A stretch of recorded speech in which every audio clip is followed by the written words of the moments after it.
एक समय की बात है, एक गांव में दो भाई रहते थे। बड़ा भाई बहुत अमीर था, पर छोटा वाला भाई बहुत गरीब था।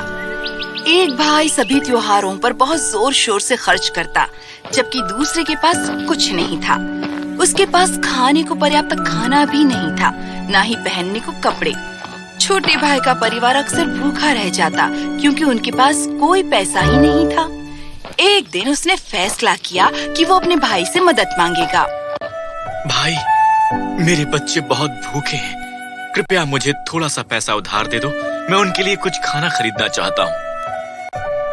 तुम हमेशा यहाँ पैसे मांगने आते हो, मेरे पास तुम्हें देने के लिए कुछ नहीं, निकल जाओ। उनके इन शब्दों से चोट खाकर छोटा भाई वहाँ से चला गया।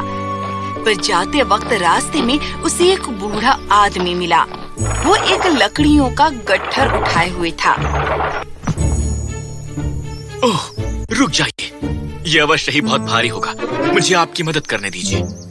ओह, धन्यवाद।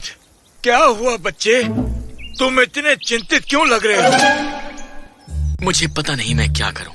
मेरा परिवार भूखा मर रहा है और मैं उनके लिए खाना जुटाने में असमर्थ हूँ। मैं इतना असहाय हूँ, अब मैं क्या करूँ? ओह, ये बात है, मैं तुम्हारी मदद कर सकता हूँ। यदि तुम ये लकड़ियों का गट्ठर ले जाने में मेरी मदद करो, मैं तुम्हें कुछ ऐसा दूंगा जिससे तुम अमीर बन जाओगे। मैं करूँगा। उसने लकड़ियों का गट्ठर उठाया और उस बूढ़े आदमी के घर की तरफ चल दिया। धन्यवाद बेटा, तुम इन्हें यहाँ रख दो। प्रभु तुम्हें आशीष दे और तुम्हें अमीर बना दे। फिर उस बूढ़े आदमी ने उसे मीठी रोटी दी और कहा, इसे लो और जंगल में जाओ। जब तुम आगे बढ़ोगे तो तुम्हें रास्ते में 3 आलू बुखारे के वृक्ष मिलेंगे। उन वृक्षों के पीछे एक पहाड़ है। अगर तुम उसे करीब से देखोगे तो तुम्हें वहाँ एक छोटी सी कुटिया दिखेगी। उस कुटिया के अंदर जाना, वहाँ 3 बौने होंगे।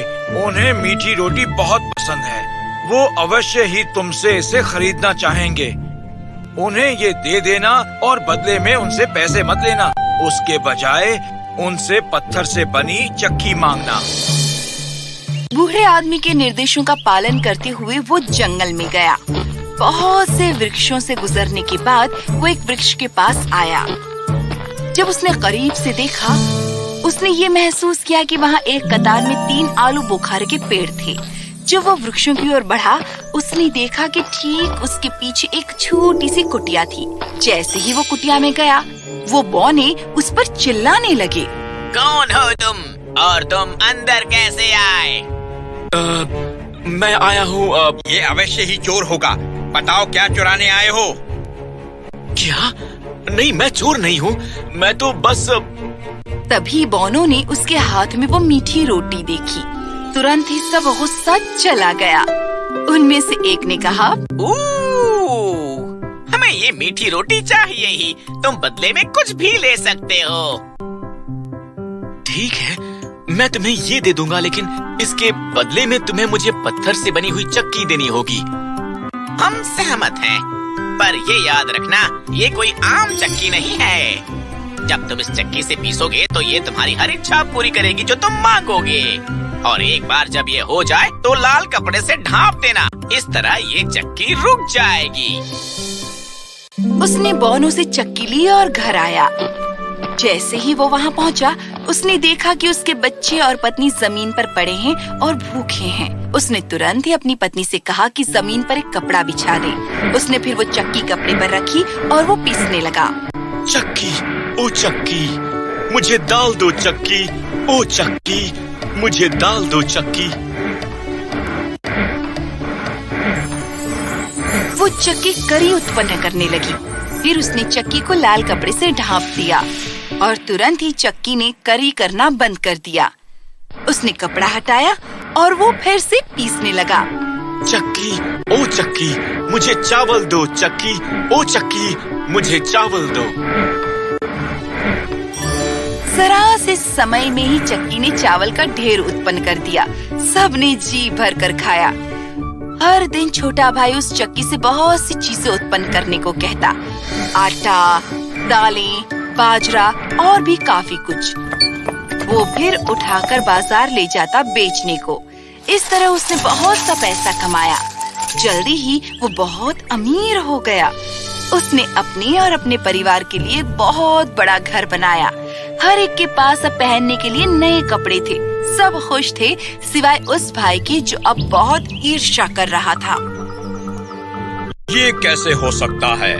कुछ दिन पहले वो पैसे की भीख मांगने आया था और अचानक वो इतना अमीर बन गया। जरूर कुछ गड़बड़ है। बड़े भाई ने स्वयं को छोटे भाई के घर में छुपा लिया सच्चाई जानने के लिए। उसे इस रहस्य का पता लगाने में ज्यादा देर नहीं लगी। अगले दिन उसने चक्की चुरा ली और अपने परिवार के साथ गांव छोड़ने का फैसला किया। चलो चले, जल्दी करो, चलो। गांव से थोड़ी दूरी पर समुद्र का तट था। वो उस सागर तट पर पहुंचा और अपने परिवार के साथ एक गांव में पहुंचा, एक दूर दराज द्वीप में जाने के लिए। रास्ते में उसने उस चक्की को परखने का फैसला किया।